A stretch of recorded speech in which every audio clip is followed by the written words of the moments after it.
Salut, c'est Laurent de T-Tactical. Aujourd'hui, avant de commencer la review, je vous fais un petit aparté puisque cette vidéo va faire partie d'un concours. Donc le concours va être simple, il va vous permettre de remporter un de ces couteaux-là. Le gagnant va pouvoir choisir la couleur qu'il veut, donc parmi le noir, le Ranger Green, le HCS et le désert, donc le Mamba d'Extrema Ratio. Pour participer, c'est très simple. Primo, vous vous assurez que vous êtes bien abonné à ma chaîne YouTube. Deuxièmement, vous partagez la vidéo. Et troisièmement, vous me laissez un commentaire dans la vidéo. Et donc, c'est ça qui fera office de participation. Après, les résultats, je vais les mettre sur ma page Facebook, donc Laurent de T-Tactical, le dimanche 1er.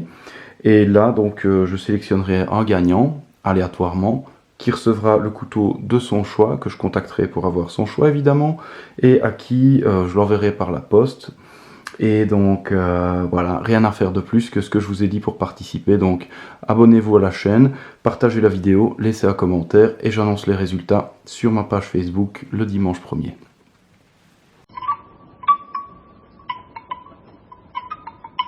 Salut, c'est Laurent de T-Tactical. Aujourd'hui, review du Mamba de chez Extrema Ratio. Vous voyez que j'ai les 4 couleurs ici.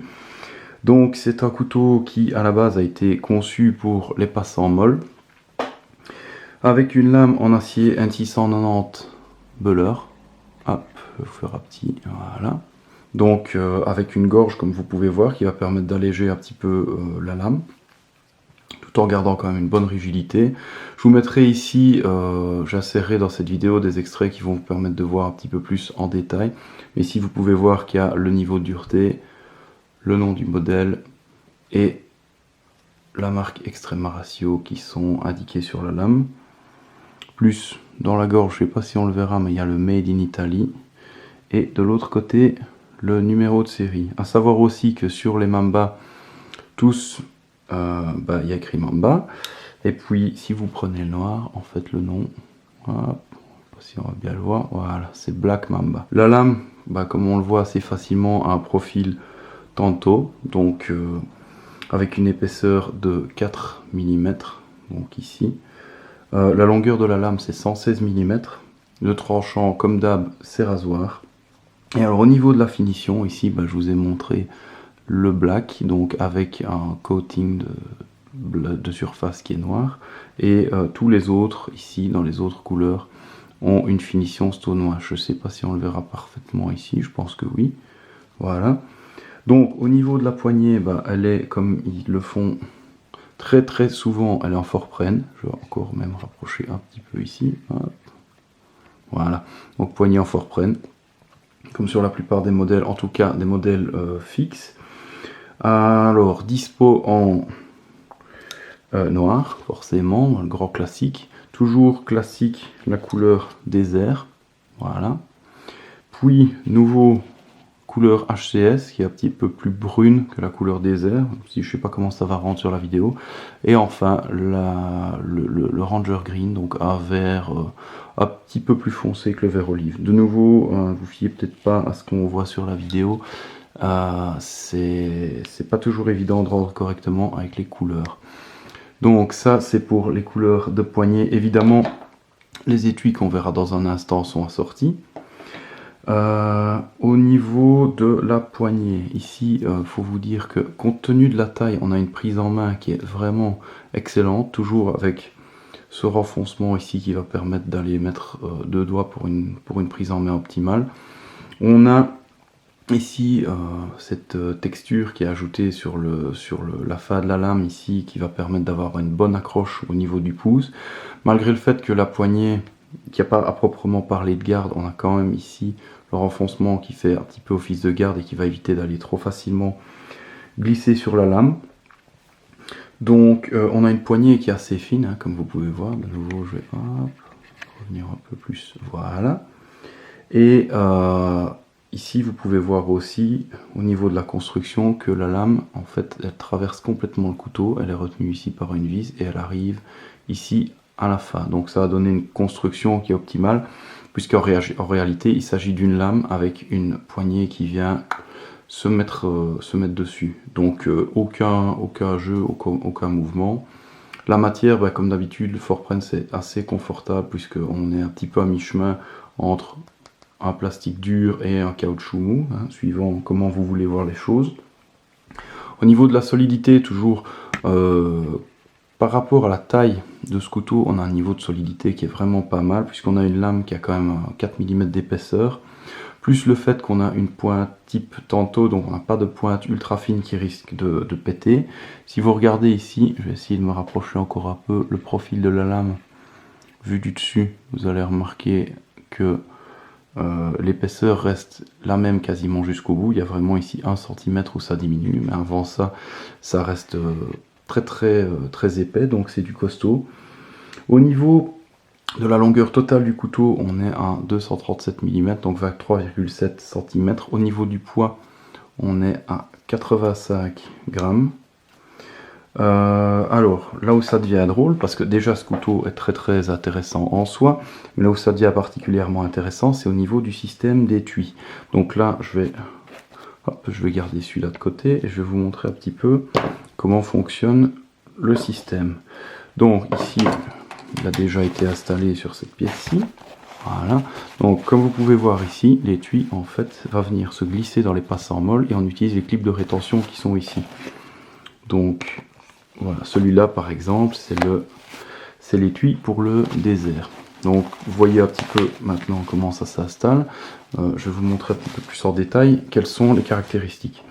Donc ici, ça c'est le HCS.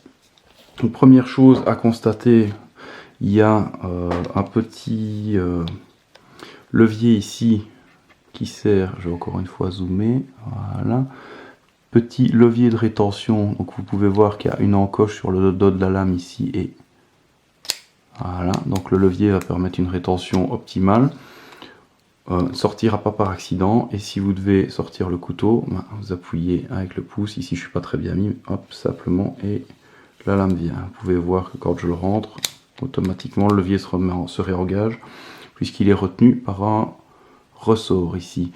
Donc, niveau de l'étui lui-même, vous avez 2 clips ici qui vont servir à venir retenir les passants molles. Donc je vous montre un peu comment c'est fait. Vous avez à l'intérieur des clips des petites excroissances ici qui vont venir dans les encoches qu'on peut voir ici. Donc simplement on va écarter un petit peu ces 2 parties là et les mettre dessus. Tac, et ça va venir se verrouiller de cette façon là. Donc voilà, pour installer un étui de ce type là, je vais essayer de le faire en direct assez rapidement. Hop, voilà. Ce qu'on va faire simplement, c'est que on va venir, si je vais mettre celui-là un petit peu plus au bout, voilà, on va venir entrer dans les passants molles. Je vais pas le faire dans tous parce que voilà, bien que si. Hop, je vais rentrer dans le passant, mettre la pièce en plastique ici pour ne pas avoir à l'ajouter plus tard, la maintenir ouverte, hop, et appuyer pour faire rentrer l'étui dans les passants jusqu'à ce qu'on arrive au bout. Puis j'ai plus qu'à verrouiller la pièce ici, elle clique dedans et comme vous voyez après ça n'ira plus nulle part. Donc voilà un petit peu comment ça fonctionne au niveau de l'étui. Je vous montre un petit peu ici, par exemple, différence de couleur. De nouveau, je ne sais pas si on le verra parce que comme c'est un vert assez foncé, c'est pas super évident. Je vous montre un petit peu le green et le noir l'un à côté de l'autre. La différence n'est pas nécessairement évidente, mais encore une fois, quand vous l'avez en vrai, ça se voit un petit peu mieux. Donc ça, c'était pour l'étui. Donc évidemment, qui est, comme vous avez remarqué, un étui rigide avec ici un trou au bout qui va éviter d'accumuler de l'eau par exemple, même s'il est troué tout le long, c'est toujours bien d'avoir au bout parce qu'il reste une partie ici qui est pleine, avec la marque qui est gravée sur le côté, comme vous pouvez le voir. Voilà. Alors, au niveau de l'usage de cet étui, on peut éventuellement envisager de le porter à la ceinture, c'est-à-dire, mais je suis pas certain que ce soit vraiment optimal, c'est-à-dire qu'on peut éventuellement imaginer, hop, voilà, imaginez le positionner comme ceci, le porter du côté du corps entre le pantalon et la ceinture et passer la ceinture ici. Maintenant ça demande à être vérifié. Je sais que ça fonctionne, mais il n'est pas garanti que ça va tenir indéfiniment comme ça. Donc ceci, vu que c'est fait pour des passants molles, ça reste quand même l'utilité principale. Donc au niveau de l'usage, bah, ceci c'est un couteau, j'aurais envie de dire EDC, même si bon, vu la taille, c'est pas nécessairement un truc qu'on va pouvoir transporter très facilement tous les jours. C'est quand même une lame de 12 cm, c'est un couteau de presque 24 cm au total. Mais bon, disons que si on a la possibilité là où on habite de porter un couteau, c'est l'avantage d'avoir ici un EDC assez léger, super tranchant, solide et avec une certaine longueur par rapport à l'encombrement et au poids qu'on a. Donc ça va aussi être évidemment le DC nickel pour tout ce qui est militaire par exemple. Ça peut aussi être un couteau tactique de backup qui est très léger, très maniable, comme on l'a vu ici, avec une poignée qui, malgré sa taille, bon j'ai des grandes mains mais vous voyez, il me reste de la place dessus. Voilà. En termes de prise en main, bah, la position ici elle est nickel puisque vous avez cette texture ici sur le dos de la lame qui va venir bien accrocher, donc vous pouvez le prendre facilement en prise sabre, évidemment en prise marteau sans souci. Et alors pour tout ce qui est prise inversée, on ne va avoir aucun problème puisque de nouveau la poignée est très bien faite et qu'elle va permettre une prise en main optimale. Vous pouvez voir ici d'ailleurs qu'il me reste quand même de la place sur la poignée malgré le fait donc que j'ai des mains qui ne sont pas petites.